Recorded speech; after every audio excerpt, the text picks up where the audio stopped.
Visa সংক্রান্ত জালিয়াতি রুখতে মার্কিন প্রশাসন এবার যে কঠোর অ্যাকশন নিতে যাচ্ছে তা এর আগের সব রেকর্ডকে ছাড়িয়ে গেছে। তবে আসল চমক লুকিয়ে আছে অন্য জায়গায়।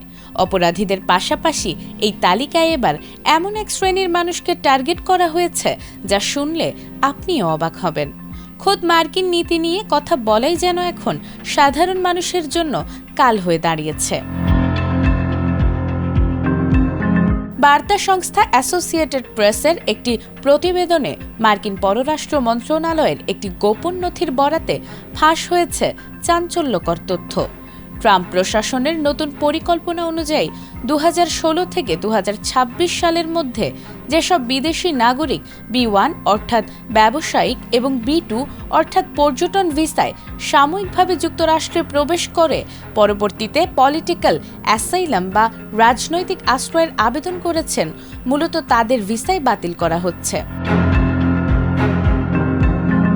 মার্কিন কর্মকর্তা ক্রিস্টোফার ল্যান্ডাউ জানিয়েছেন, ট্যুরিস্ট ভিসাকে চোরা পথ হিসেবে ব্যবহার করে ভুয়া আবেদনের মাধ্যমে স্থায়ীভাবে থাকার প্রবণতা বন্ধ করতেই এই কঠোর পদক্ষেপ। তবে এপির প্রতিবেদন অনুযায়ী ভিসা বাতিল হলেও কাউকে সরাসরি বহিষ্কার করা হবে না। আবেদন নিষ্পত্তি না হওয়া পর্যন্ত তারা অন্য ক্যাটাগরিতে থেকে আইনি লড়াইয়ের সুযোগ পাবেন।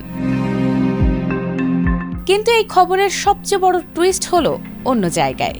গত 18 মাসেই প্রায় 1,75,000 ভিসা বাতিল করেছে মার্কিন স্টেট ডিপার্টমেন্ট। এই তালিকায় মদ্যপ অবস্থায় গাড়ি চালানো, ধর্ষণ বা ডাকাতির মতো গুরুতর অপরাধীরা তো আছেই, তবে বড় একটি অংশকে টার্গেট করা হয়েছে সম্পূর্ণ রাজনৈতিক কারণে।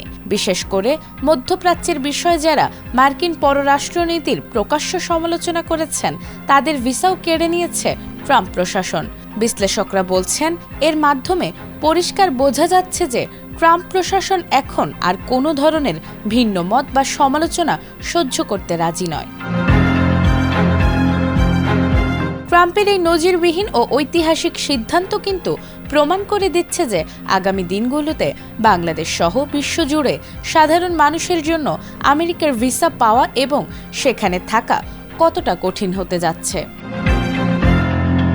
নাজমুন নাহার জান্নাত, ATN বাংলা।